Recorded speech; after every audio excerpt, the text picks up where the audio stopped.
থেকে 20 বছর ও 15 বছর পূর্বে যা ছিল তার চাইতে অনেক বেশি ওয়াজ মাহফিল, তাফসির মাহফিল আমাদের দেশে হচ্ছে। কিন্তু দুঃখজনক হলো কি, সমাজ পরিবর্তন হচ্ছে, তাবলিগ জামাতের লোক বেশি দাওয়াত দিচ্ছে, পীর মরিদির লোক বেশি বেড়ে যাচ্ছে, অনেক ইসলামী মন মাইন্ডের লোক হচ্ছে, কিন্তু পরিবর্তন দেশের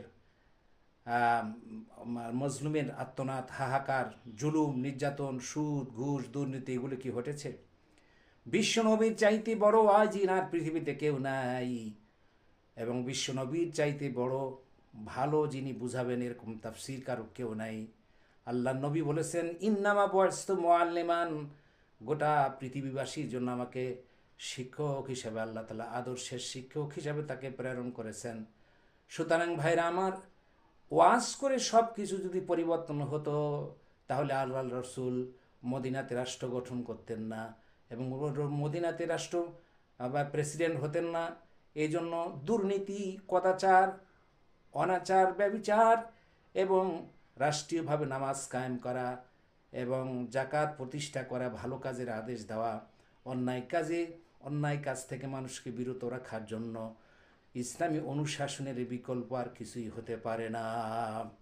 এই জন্য বলে যারা নাকি বলে কোরআন এবং হাদিসে এবং ইসলামে কোনো রাজনীতির কথা নাই, স্পষ্টভাবে বুঝে নিতে হবে সত্য ছাড়াই, চিন্তা ছাড়াই এরা সুবিধাভোগী এবং এরা মুনাফিকি চরিত্র নিয়ে কথা বলতেছে। সুতরাং জীবনের এ থেকে জেড পর্যন্ত যাহা কিছু প্রয়োজন হবে, অবশ্যই আল্লাহর হুকুম এবং রাসূলের সুন্নতের উপর আমল করা প্রয়োজন আছে। যারা নাকি বলে এইটা প্রয়োজন নাই, অবশ্যই তারা আল্লাহ তাআলার সাথে এবং রাসূলের সঙ্গে বেয়াদবি করতেছেন এবং বিরোধিতা করতেছেন। দ্বীনের সাথে তারা বিরোধিতা করতেছেন। পরোক্ষভাবে, প্রত্যক্ষভাবে তাদের ইসলামের লেবাস রয়েছে, আর পরোক্ষভাবে তারা ইসলামের সাথে গাদ্দারি করতেছেন। এই জন্য যদিও আমরা আইন এবং কানুন আল্লাহর সর্বক্ষেত্রে মানতে পারি বা না পারি, কিন্তু এগুলো বানিয়ে বানিয়ে নিজের মন মতো কথা বললে হবে না।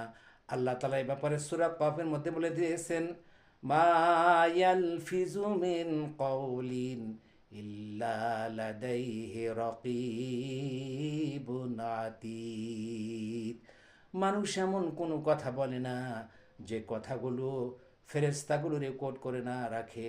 এই জন্য আল্লাহ তাআলা প্রত্যেকটি মানুষের সঙ্গে দুইজন সম্মানিত জীবনের কর্ম রিপোর্টগুলি লিপিবদ্ধ করে রাখবে। এই জন্য আল্লাহ তাআলা দিয়েছেন কিরামান কাতিবিনা ইয়ালামুনা মা তাফআলুন।